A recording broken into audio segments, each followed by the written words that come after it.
காஷ்மீர் மாநிலம் புல்வாமாவில் நடைபெற்ற பயங்கரவாத தாக்குதலில் 44 இந்திய ராணுவ வீரர்கள் பலியாகினார்கள். பின்னர் நாடு முழுக்க கடும் கண்டனம் எழுந்தது. ஒவ்வொரு இந்தியனுக்கும் ரத்தம் கொதித்தது.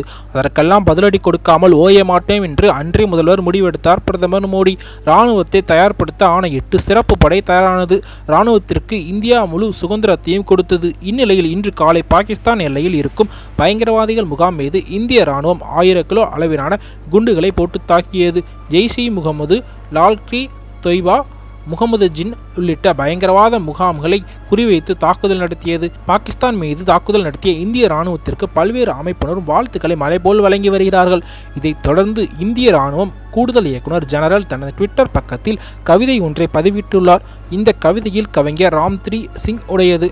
அதன்படி, நாங்கள் எப்பொழுதும் தயார். எதிரிகள் முன் நாங்கள் சாந்தமாகவும் சாதுவாகவும் இருந்தால் நம்மை அவர்கள் கோழைகளாக நினைத்து விடுவார்கள். மேலும் நம் வலிமையாக இருந்து வெற்றி பெறும் சமயத்தில் தான் அமைதி நிலவும் என்று அந்த கவிதை மூலம் தெரிவித்துள்ளார்கள். ஒரு பக்கம் பாகிஸ்தானை குண்டு போட்டுவிட்டு அமைதியாக கவிதை பதிவிட்டு இந்திய ராணுவத்திற்கு உலகமெங்கும் உள்ள இந்தியர்களை வாழ்த்துக்கள் தெரிவித்து வருகிறார்கள்.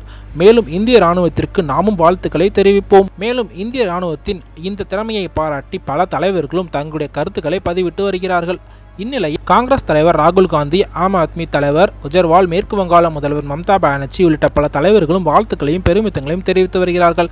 இந்நிலையில் திமுக தலைவர் மு.க. ஸ்டாலின் இந்திய படை பைலட்டுகளுக்கு பெருமிதம் கொள்வதாக தனது ட்விட்டர்களில் தெரிவித்துள்ளார். இந்திய ராணுவத்தை கண்டு நான் பெருமிதம் கொள்கிறேன். அதுவும் விமான ஓட்டிகளின் திறமையை கண்டு நான் வியந்ததாகவும் தனது ட்விட்டர் பக்கத்தில் பதிவிட்டுள்ளார். இந்நிலையில் பாகிஸ்தான் தீவிரவாத முகாம் மீது இந்திய விமானப்படை தாக்குதல் நடத்தியதற்கு பிரதமர் மோடிக்கும் இந்திய ராணுவ படைக்கும் தேமுதிக தலைவர் பாராட்டினை தெரிவித்துள்ளார். இதுகுறித்து அவர் தனது ட்விட்டர் பக்கத்தில், பாகிஸ்தான் நாட்டிற்கு பதிலடி தரும் வகையில் இந்திய விமானப்படை தாக்குதல் நடத்தியது பாராட்டுக்குரியது. சரியான நேரத்தில் தக்க பதிலடி கொடுத்த விமானப்படைக்கும் பிரதமர் மோடி அவர்களுக்கும் தேமுதிக சார்பில் எனது மனமார்ந்த நன்றி மற்றும் வாழ்த்துக்களையும் தெரிவித்துள்ளார். மேலும் இந்திய ராணுவத்தை பற்றி அவங்களுடைய கருத்துக்கள் என்ன அப்படின்றதையும் இந்த தகவல் பிடிச்சா லைக் பண்ணி ஷேர் பண்ணுங்க. மறக்காம நம்ம சேனலை சப்ஸ்கிரைப் பண்ணுங்க. இது போன்ற பல தகவல் தெரிஞ்சுக்கிறதுக்கு அந்த பெல் ஐகானை பிரஸ் பண்ணுங்க. தேங்க்யூ.